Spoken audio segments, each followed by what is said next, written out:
Soya chunks biryani ఎలా చేయాలో చూద్దాం వచ్చేయండి.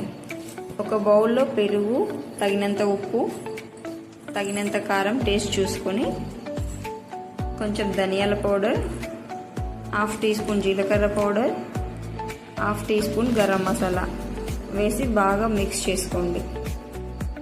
ముందుగానే నానబెట్టి ఉంచుకున్న సోయా చంక్స్ కూడా వేసి కొద్దిగా పసుపు వేసి బాగా మిక్స్ చేసుకోవాలి, మసాలా అంతా పట్టేలా. ప్యాన్ వేడి చేసుకొని దాంట్లో 2 టేబుల్ స్పూన్ ఆయిల్ వేసుకొని 1 ఇంచ్ దాల్చిన చెక్క, 2 బిర్యానీ ఆకులు, షాహీ జీరా, క్లోవ్స్, ఇలాచీ వేసుకొని వేయించుకున్న తర్వాత ఆనియన్స్ వేసి బాగా వేయించుకోవాలి. ఇక్కడ ఒక చిన్న టిప్ చెప్పనా మీకు. ఆనియన్స్ వేసేటప్పుడు కొంచెం ఏదైనా మగ్గాలి అనుకున్నప్పుడు కొంచెం ఉప్పు వేసి మూత పెట్టి ఉడికిస్తే తొందరగా వేగుతాయి. బాగా మిక్స్ చేసుకున్న తర్వాత రేకు పెట్టి వేయించుకోవాలి. ఆనియన్స్ గోల్డెన్ బ్రౌన్ కలర్ వచ్చాయిగా. ఇప్పుడు కొంచెం అల్లం వెల్లుల్లి పేస్ట్ వేసుకోవాలి. అల్లం వెల్లుల్లి పేస్ట్ ఫ్రెష్ది వేసుకుంటే టేస్ట్ చాలా బాగుంటుందండి. అడుగంటకుండా పచ్చివాసన పోయేంత వరకు బాగా వేయించుకోవాలి. మూత పెట్టి ఉడికించుకుంటే చాలా బాగుంటుంది. మళ్ళీ ఒకసారి కలుపుకొని అడుగంటకుండా చూసుకోండి. ఇప్పుడు టమాటోస్ యాడ్ చేయండి.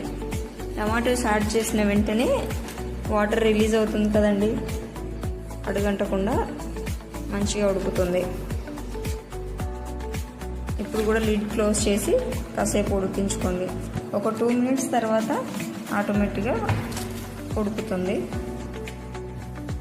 కలుపుకున్న తర్వాత దీంట్లోకి మనం ఇప్పుడు కొంచెము సోయా చంక్స్ వేసుకొని మొత్తంగా వేసుకొని ఒక 2 మినిట్స్ బాగా కుక్ చేయండి. సోయా చంక్స్ వేసిన వెంటనే దాని నుంచి వాటర్ రిలీజ్ అవుతుందండి, అదేమీ అవ్వదు.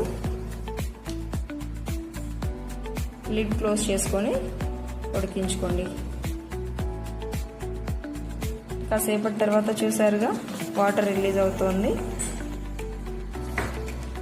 ఇప్పుడు దీంట్లోకి మనము ఫ్రెష్గా కట్ చేసుకున్న కొత్తిమీర, పుదీనా కొంచెం వేసుకోవాలి.